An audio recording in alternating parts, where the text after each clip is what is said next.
The destination I'm going to share with you today is Krakow in the south of Poland, the second largest city in Poland on the River Wisła, and it's the former capital of Poland. Visitors here could experience heritage, cultural or dark tourism, for example. I'm going to talk about buildings, history, food, pottery and Krakow in winter.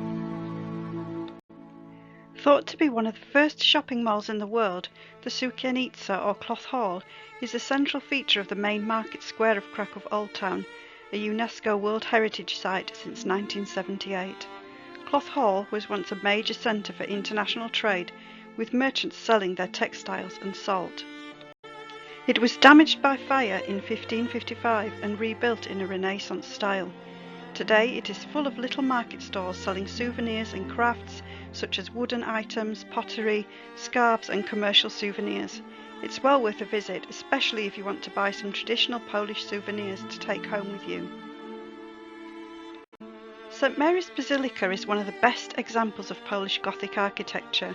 Every hour a trumpeter plays a signal from the bugle tower. According to legend, during the Mongol siege of Krakow, a sentry blew his trumpet from the top of the tower, but was killed before completing the melody, hence the trumpet call is interrupted today. The Wawel Royal Castle and Hill is the most historically and culturally important site in Poland.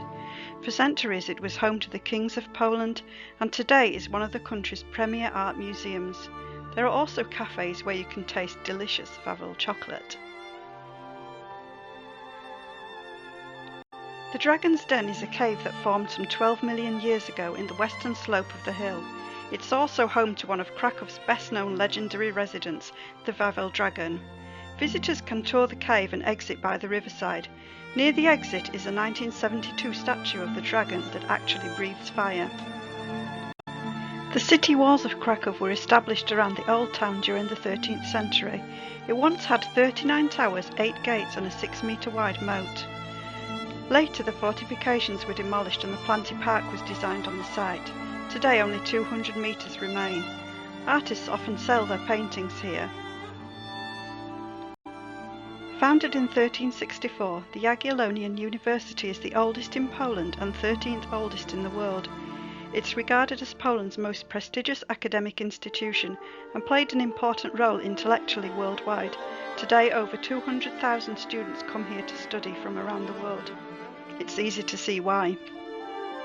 One of the university's famous alumni is Pope John Paul II, the first non-Italian pope in 455 years.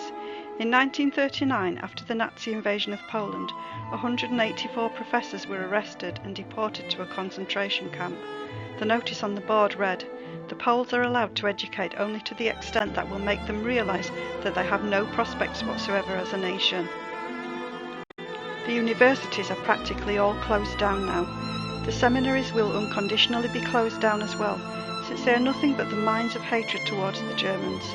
The university reopened in 1945, although it was suppressed by communism until 1954. Part of the Museum of Krakow houses Schindler's factory. Oskar Schindler was a German entrepreneur and member of the Nazi Party. He is credited with saving approximately 1,200 Jews by employing them in his factories so that they could avoid terrible living conditions and death in the labour camps. His story has become well known to the public due to the Spielberg film Schindler's List. Another building of the museum is the Apteka pod Orłem, pharmacy under the eagle. It was the only pharmacy in the Krakow ghetto, established in 1910 by Józef Pankiewicz and run by his son Tadeusz during the Second World War. Open 24/7, the pharmacy was a secret meeting place and a contact point where food and medications were delivered to people living in the ghetto. Shelter was provided here and false documents arranged. Tadeusz witnessed the end of the ghetto in Krakow, with its inhabitants being executed or exported to death camps. Today you can explore the various rooms in the pharmacy at a very small cost. One of the most emotional places in Krakow is the empty chairs in Ghetto Heroes Square. This art installation commemorates the Jewish victims of the war. The Nazis organised 2 huge transports to the death camps during the liquidation of the ghetto. Thousands of people were led out into the square, where they had to wait for many hours for their final journey to death. Kazimierz district, the Jewish quarter, was a separate city founded in 1335 by King Kazimierz the Great. During that period it was one of the most powerful and flourishing cities in Europe. Many Jews migrated there and settled into the city. It was incorporated into Krakow in 1800, and today you can see fragments of the city wall and many interesting buildings. One of the most enjoyable things to do in Krakow is visit some of its many restaurants. The first picture is the Stodoła restaurant in the city centre. Stodoła means barn.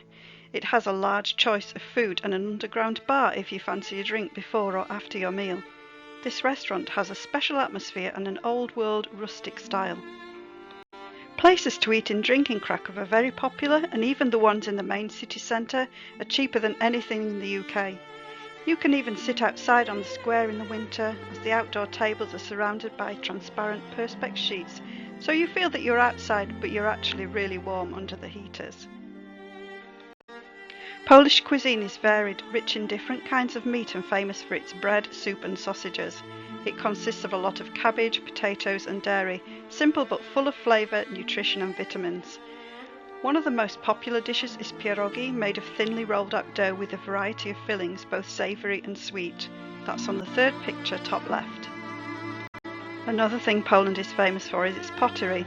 Produced in the town of Bolesławiec in the southwest of Poland, but it's sold all over Poland. Traditionally it was mainly blue and white, but today there's many different designs. You can tell if they're genuine as they have handmade in Poland stamped on the bottom. Krakow has several shops selling this type of pottery, so of course I had to bring some home. Krakow in winter is especially magical. Christmas decorations in Poland often stay up until February, so we were able to see the beautiful lights when we went at the end of January. There was also an ice rink outside the station, and you can see the piles of snow in the foreground. Winters here are typically colder than the UK, but whatever time of year you come to Krakow, it's well worth a visit. Witamy w Krakowie, welcome to Krakow.